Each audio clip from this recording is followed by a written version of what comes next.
வணக்கம் மக்களே. இந்த வீடியோல நம்ம இரண்டு செய்திகள் பார்க்க போறோம்.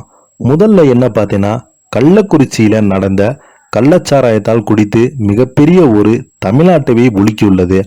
இந்த செய்தி இந்தியா முழுவதும் வெளியாகி ஒட்டுமொத்த தமிழ்நாட்டுக்கும் மிக கேவலமான செய்தி என்று நிறைய பத்திரிகைகள் எழுதிட்டு வராங்க. அது மட்டும் இல்லாமல் கள்ளச்சாராயம் குடித்து இப்போது வரைக்கும் பார்த்தீங்கன்னா 52 பேர் மரணமடைந்து போயிருப்பதாக தகவல் கிடைத்துள்ளது. தொடர்ந்து நிறைய பேர் பார்த்தீங்கன்னா தீவிர சிகிச்சையில் ஈடுபட்டு அவங்களுக்கு தொடர்ந்து பார்த்தீங்கன்னா சிகிச்சை அளிக்கப்பட்டு வருவதாக அந்த அரசு அதிகாரிகள் தெரிவித்து வராங்க. அது மட்டும் இல்லாமல் இரண்டாவது செய்தி என்னன்னு பார்த்தீங்கன்னா, தமிழகத்தில் தொடர்ந்து பார்த்தீங்கன்னா சிறுவனை கடித்து குதறிய நாய் சென்னையில் மீண்டும் அதிர்ச்சி. தொடர்ந்து தமிழ்நாட்டில் வெறிநாய்கள் அதிகமாக இருப்பதால் பொதுமக்கள் எல்லாருமே பயந்து போறாங்க. இப்போது பார்த்தீங்கன்னா மீண்டும் ஒரு சம்பவம் அரங்கேறியுள்ளது, தமிழ்நாட்டையவே உலுக்கியுள்ளது.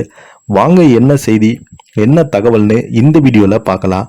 அதுக்கு முன்னாடி நம்ம சேனலை சப்ஸ்கிரைப் பண்ணாதவங்கெல்லாம் சப்ஸ்கிரைப் பண்ணிக்கோங்க. பெல் பட்டன் சிம்மலமைக்கு நம்ம சேனலோட நோட்டிபிகேஷனை எனபிள் பண்ணிக்கோங்க. நாங்கள் போடுற வீடியோ உங்களுக்கு உடனுக்குடனே வந்து சேரும்.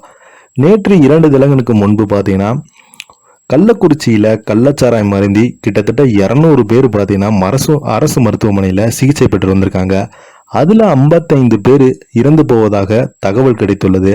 நிறைய பல்வேறு கட்சி தலைவர்கள் நேரில் போய் அங்குள்ள கள்ளச்சாராயம் அருந்தியவர்களுக்கு ஆறுதல் சொல்லிட்டு வராங்க.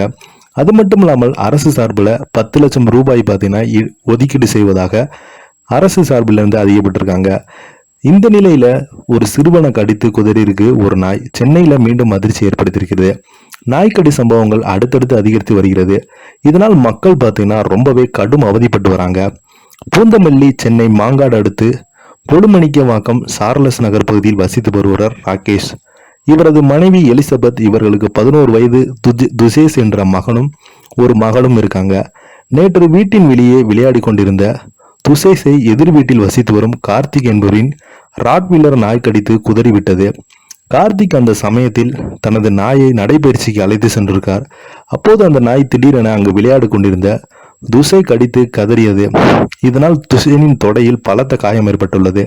உடனடியாக அவன் சிகிச்சைக்கு பூந்தமல்லி அரசு மருத்துவமனையில் அனுமதிக்கப்பட்டிருக்காங்க. இது குறித்து சிறுவனின் பெற்றோர் நாயின் உரிமையாளர் கார்த்திக் மீது போலீஸ் நிலையத்தில் புகார் அளித்திருக்காங்க. இது குறித்து வழக்கு பதிவு செய்யப்பட்டு தீவிர விசாரணையை மேற்கொள்ளப்பட்டு வருகிறது.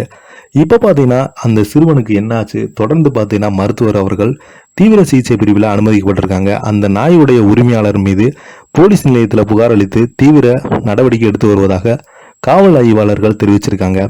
இதை பத்தி நீங்க கீழே உள்ள கமெண்ட் பாக்ஸ்ல மறக்காம பதிவிடுங்க. நன்றி, வணக்கம்.